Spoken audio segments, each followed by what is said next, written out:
और दूसरी तरफ एक पार्टी है जो कहती है कि वो देश में विरासत टैक्स लाना चाहती है। विरासत टैक्स का अर्थ है कि कोई भी व्यक्ति जिसकी मृत्यु होती है वो बड़े मेहनत से, मृत्यु से पहले बड़ी ही मेहनत से अपने परिवार के लोगों के लिए, अपने बेटों के लिए, गरीबों को देने का काम किसने किया? बिहार में प्रधानमंत्री आवास योजना के तहत काम करने का काम किसने किया? बिहार में ये सड़कों का जो निर्माण हुआ, इस निर्माण में क्या भारतीय जनता पार्टी की भूमिका नहीं रही? और बार बार बोलो तो ये झूठों की पार्टी है, ये अफवाह तंत्र की पार्टी है, अफवाह मंडली है। तो ये यही काम करते हैं। लालू जी भैंस का चारा चोरी किया, अलकतरा चोरी किया, और ये क्रेडिट चोरी करने का काम करते हैं, आचार संहिता के नियमों का पालन करते हैं। तो ये गुंडा तंत्र के लोगों को थोड़े ना पता है। जिन लोगों ने बूथ लूट के सरकार बनाई हो उनको किसी चीज की जानकारी थोड़े ना होती है। बूथ लूटने वालों को पूरे दुनिया के विषय में कुछ नहीं पता है।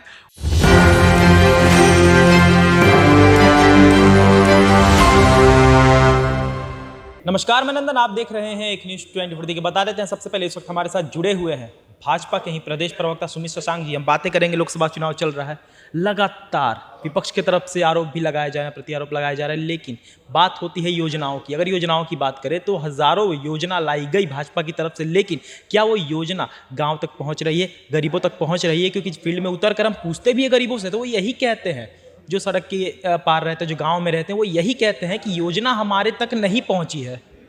देखिए, सबसे पहले आप योजनाओं के विषय में बात कर रहे हैं, लेकिन इससे पहले एक बहुत ही महत्वपूर्ण मुद्दा है जो मैं बताना चाहता हूँ। यूसीसी लेकर के कौन आया? ये भी एक योजना ही है। भारतीय जनता पार्टी यूसीसी लागू करना चाहती है। यूसीसी का अर्थ है कि पूरे देश में यूनिवर्सल सिविल कोड अर्थात समानता लाना चाहती है, यानी सबको समान भाव से अधिकार प्राप्त हो। और दूसरी तरफ एक पार्टी है जो कहती है कि वो देश में विरासत टैक्स लाना चाहती है। विरासत टैक्स का अर्थ है कि कोई भी व्यक्ति जिसकी मृत्यु होती है वो बड़े मेहनत से, मृत्यु से पहले बड़ी ही मेहनत से अपने परिवार के लोगों के लिए, अपने बेटों के लिए, अपनी बेटियों के लिए नौकरी करके और 2 वक्त की रोटी में से 1 वक्त की रोटी बचा करके वो अपने परिवार के बच्चों के लिए कहीं ना कहीं एक मकान खरीदता है, कहीं ना कहीं उनके लिए एक खेत खरीदता है, और वो मरने के बाद वो अपने बच्चों को कहीं ना कहीं स्थापित करना चाहता है, विस्थापित करना चाहता है, देना चाहता है। तो कांग्रेस चाहती है कि लोगों के मृत्यु के बाद उनकी जो संपत्तियां हैं उनको छीन करके वो किसको दे दे? ये मुसलमानों में बांटना चाहती है। ये कांग्रेस के मैनिफेस्टो में है और कांग्रेस के लोग इस बात को कहीं ना कहीं घुमा फिरा के कहते हैं। इसका प्रत्यक्ष उदाहरण है दक्षिण भारत में, कर्नाटक में इन्होंने ओबीसी का अधिकार छीन करके ओबीसी की बहुत सारी जातियों को निकाल करके मुसलमानों को दे दिया। और जब मंडल कमीशन आया जिसके अंतर्गत ओबीसी की 3600 से ज्यादा उपजातियों को अधिकार देने की बात कही गई, तो ओबीसी का अधिकार जब छीनने की बात हो रही थी तो कौन खड़ा था? ये राजीव गांधी खड़े थे। 2 घंटा उन्होंने डिबेट किया कि ओबीसी को ये अधिकार न मिले और मुसलमानों को मिल जाए। ये समझना है। अब बात योजनाओं पे करते हैं। प्रधानमंत्री उज्ज्वला योजना के माध्यम से 11 करोड़ गैस सिलेंडर देने का काम किसने किया? बिहार में 3 करोड़ से भी ज्यादा गैस सिलेंडर उज्ज्वला योजना के माध्यम से किसने दिया? बिहार में 75 लाख से ज्यादा लोगों को आयुष्मान भारत योजना के तहत लाभान्वित किसने किया? बिहार में 1.5 करोड़ से भी ज्यादा मकान बनवा करके गरीबों को देने का काम किसने किया? बिहार में प्रधानमंत्री आवास योजना के तहत काम करने का काम किसने किया? बिहार में ये सड़कों का जो निर्माण हुआ, इस निर्माण में क्या भारतीय जनता पार्टी की भूमिका नहीं रही? ये 24 घंटा बिजली, ये तो सपना था ना बिहार के लोगों के लिए। ये 24 घंटा बिजली देने का काम किसने किया? केरोसिन की दलाली करने वाले जो लोग हैं उन दलालों से मुक्ति किसने दिलवाई? ये केरोसिन की दलाली करने वाले लोगों ने बिहार के गरीबों का मकान जला दिया, बिहार के गरीबों का नरसंहार कर दिया। गांव के गांव नरसंहार की बलि चढ़ जाते थे। इसका जवाब देना चाहिए। हमारी सेना नक्सलियों को मारने का काम करती है, हमारी सेना नक्सलियों को समाप्त करने का काम करती है। कांग्रेस क्या करती है? कांग्रेस नक्सलियों की गोद में बैठी हुई होती है, और जब भी कोई नक्सली पकड़ा जाता है तो उसकी वकालत कौन करता है? ये कांग्रेस ही करते हैं। हमारी सेना के जवान अगर किसी नक्सली के द्वारा मारे जाते हैं और शहीद हो जाते हैं तो कांग्रेस के जो गुंडे हैं ये कहीं ना कहीं अट्टहास करते हैं। लेकिन जब नक्सली मर जाते हैं, कोई आतंकवादी मर जाता है, तो किसके घर में मातम होता है? ये कांग्रेसियों के घर में मातम होने लगता है। जैसे ही कोई आतंकवादी पकड़ा जाता है, इनका विधवा विलाप शुरू हो जाता है कांग्रेस का। ये भी तो देखना है ना। नहीं, धर्म संबंधित बातें तो है, हम मानते हैं, लेकिन जो आरोप आप पे लगते रहते हैं उस आरोप से कैसे बचिएगा? अगर हम ग्राउंड लेवल पर उतर कर देखें, हमने भी बहुत जगह हम गए हैं, वहाँ जाकर गरीबों से हमने बातचीत की है, वो यही कहते हैं कि हम पर कोई योजना नहीं आया। चलिए, एक राष्ट्र एक कानून जो है वो सही है, हर एक चीज़ सही है, लेकिन उससे गरीबों का क्या फ़ायदा? गरीबों को तो योजना चाहिए ना, योजना का लाभ चाहिए, लेकिन उनको लाभ अभी तक भी देखा जाए तो नल और शौचालय को छोड़कर और लाभ ज़्यादा मिल नहीं पाया। देखिए, आपको और भी लोगों से बात करने की आवश्यकता है। राजद प्रायोजित अफवाह तंत्र और गुंडा तंत्र के लोगों से कहीं ना कहीं आप दूर रहें। आप युवा पत्रकार हैं, समझने की आवश्यकता है। जैसे जैसे आपकी उम्र बढ़ेगी और वैसे वैसे मैच्योरिटी जब आपके अंदर आएगी, आप अभी भी आपके अंदर मैच्योरिटी है, मैं प्रश्न नहीं खड़े कर रहा, लेकिन कहीं ना कहीं चीज़ों को बहुत माइन्यूटली एग्जामिन करने की आवश्यकता है।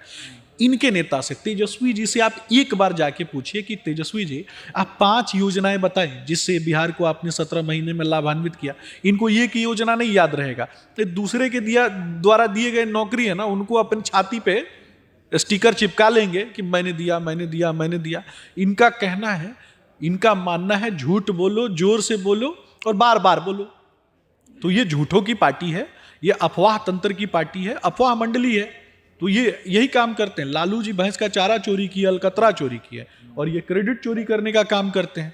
तो विशुद्ध रूप से चोरी, जिसका खानदानी पेशा हो, वो क्या कर सकता है? वो चोरी के ही कार्यों में कहीं ना कहीं एक्सपर्टीज जो है वो लाते जाते हैं। तो ये एक्सपर्ट हैं चोरी करने में और लोगों को बरगलाने में। आम जनता के लिए काम हमने किया है। 34 करोड़ लोगों को डीबीटी के माध्यम से उनके खातों में पैसा दिया, नौकरियों का सृजन हुआ। 34 करोड़ लोगों को आयुष्मान भारत योजना के तहत उनका इलाज करवाया, ये हमने किया। लेकिन क्योंकि गरीब का बच्चा ना सिंगापुर नहीं जा सकता है, गरीब का बेटा बेटी सिंगापुर में इलाज नहीं करा सकता है, लेकिन हमने वादा किया भारत माँ से कि देश में और भारत में सिंगापुर से भी बढ़िया हेल्थ सर्विसेज हम देने का काम करेंगे। पूरे दुनिया में जो वैक्सीन पूरे दुनिया के लोगों को लगी, उससे सबसे बढ़िया वैक्सीन ना देश में हमने देने का काम किया। ये समझना है, हमने देने का काम किया। तो ये छाती ठोक के कहते हैं कि कहीं ना कहीं मुसलमानों के पैरवीकार बने हुए जो लोग हैं। उसी वैक्सीन को लेकर तो अब सवाल भी उठाए जा रहे हैं ना, कोविशील्ड को लेकर जिस तरीके से सवाल उठाए जा रहे हैं। अब बातें आपके पक्ष या पार्टी की तरफ से भी आती है कि चुनाव नज़दीक आते ही ये सवाल क्यों उठाया गया। बहुत सारी बातें आती है, उसके बाद से मोदी जी का जो तस्वीर होता है उसका हट जाना, या कोविशील्ड या फिर कोवैक्सीन की बात करें वहाँ से, तो ये किस हद तक आपको लगता है कि सही है? देखिए, आचार संहिता है और आचार संहिता में हम अपनी तस्वीरों से गलत फायदा नहीं उठाना चाहते हैं। जब हम आचार संहिता के नियमों का पालन करते हैं तो ये गुंडा तंत्र के लोगों को थोड़े ना पता है। जिन लोगों ने बूथ लूट के सरकार बनाई हो उनको किसी चीज़ की जानकारी थोड़े ना होती है। बूथ लूटने वालों को पूरे दुनिया के विषय में कुछ नहीं पता है, उनको दुनियादारी की जानकारी नहीं है। आज ग्रीन हाइड्रोजन के क्षेत्र में कौन देश को आगे बढ़ाने का किसने काम किया? सेमीकंडक्टर के क्षेत्र में आज हम देश में पूरे विश्व में अग्रणी व्यवस्था में जाने जाते हैं। डिफेंस के मामलों में हम अग्रणी व्यवस्था में अग्रिम पंक्ति में आते हैं। पाकिस्तान जब नजरें उठाने का काम करता है ना, तो उसकी आंख में आंख डाल के बात करने का साहस कहीं ना कहीं भारत के प्रधानमंत्री नरेंद्र मोदी जी में है, और जरूरत पड़े तो पाकिस्तान का आंख निकाल लेने का भी साहस भारत के प्रत्येक बेटे और बेटी में है। और ये गर्व की अनुभूति नरेंद्र मोदी जी की सरकार ने दी है, और घूस करके मारा भी है घर में, ये भी पता होना चाहिए। लेकिन सांप किसके सीने पर लौटता है? ये कांग्रेसियों के सीने पर सांप लौटता है। क्यों लौटता है?